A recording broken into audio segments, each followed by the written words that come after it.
उत्तर प्रदेश में विधानसभा की 7 सीटों पर उपचुनाव के लिए नामांकन प्रक्रिया शनिवार से शुरू हो गई है। समाजवादी पार्टी, बहुजन समाज पार्टी और कांग्रेस समेत कई विपक्षी दलों ने अपने उम्मीदवारों के नाम की घोषणा कर दी है, लेकिन सत्तारूढ़ बीजेपी ने अभी अपने उम्मीदवारों के नाम का ऐलान नहीं किया है। यूपी में 7 सीटों पर विधानसभा के उपचुनाव होने हैं और इस चुनाव को 2022 के विधानसभा चुनाव से पहले सत्ता के सेमीफाइनल के तौर पर भी देखा जा रहा है। जिन 7 सीटों पर उपचुनाव होना है, उनमें ज्यादातर सीटें बीजेपी के विधायक या फिर मंत्री के निधन से खाली हुई है। जिन 7 सीटों पर उपचुनाव होना है, इनमें 5 सीटों पर भारतीय जनता पार्टी के विधायकों के निधन के बाद खाली हुई थी। कानपुर की घाटमपुर सीट से कमल रानी वरुण, अमरोहा की नौगांव सादात से कैबिनेट मंत्री और पूर्व क्रिकेटर चेतन चौहान, देवरिया की सीट से बीजेपी विधायक जन्मेजय सिंह, बुलंदशहर की सीट बीजेपी के मुख्य सचेतक रहे वीरेंद्र सिंह सिरोही और मल्हानी विधानसभा सीट से विधायक पारसनाथ यादव के निधन से खाली हुई है। वहीं फिरोजाबाद की टुंडला सीट से कैबिनेट मंत्री रहे एसपी सिंह बघेल के सांसद बन जाने के बाद खाली हुई है, जबकि बांगरमऊ सीट बीजेपी विधायक कुलदीप सेंगर को रेप के मामले में सजा होने के बाद यहां उपचुनाव हो रहा है।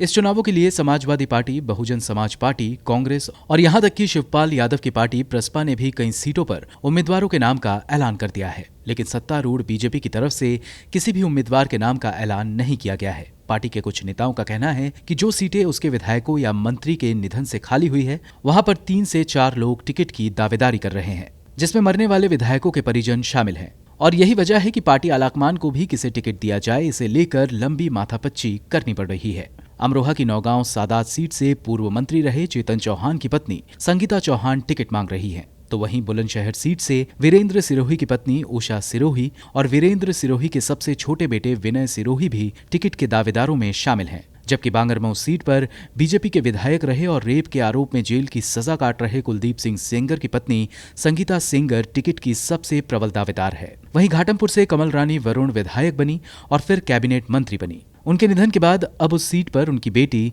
सौप्रील वरुण और उनके परिवार के एक और सदस्य टिकट के लिए अपनी दावेदारी ठोक रहे हैं। हालांकि ये भी कहा जा रहा है कि उपचुनाव में भारतीय जनता पार्टी के माहौल भी कुछ खास अच्छा नहीं है और इसलिए भी पार्टी को उम्मीदवारों के नामों का ऐलान करने में काफी वक्त लग रहा है। जिन 7 सीटों पर उपचुनाव होना है, उनमें पश्चिमी यूपी की टुंडला, बुलंदशहर, नौगांव सादात, घाटमपुर, बांगरमऊ और पूर्वी उत्तर प्रदेश की मल्हनी, देवरिया सदर सीटें शामिल हैं। उपचुनाव वाली 7 सीटों के लिए नामांकन प्रक्रिया शनिवार से शुरू हो चुकी है और 3 नवंबर को वोटिंग होगी, जबकि चुनाव नतीजे 10 नवंबर को जारी किए जाएंगे।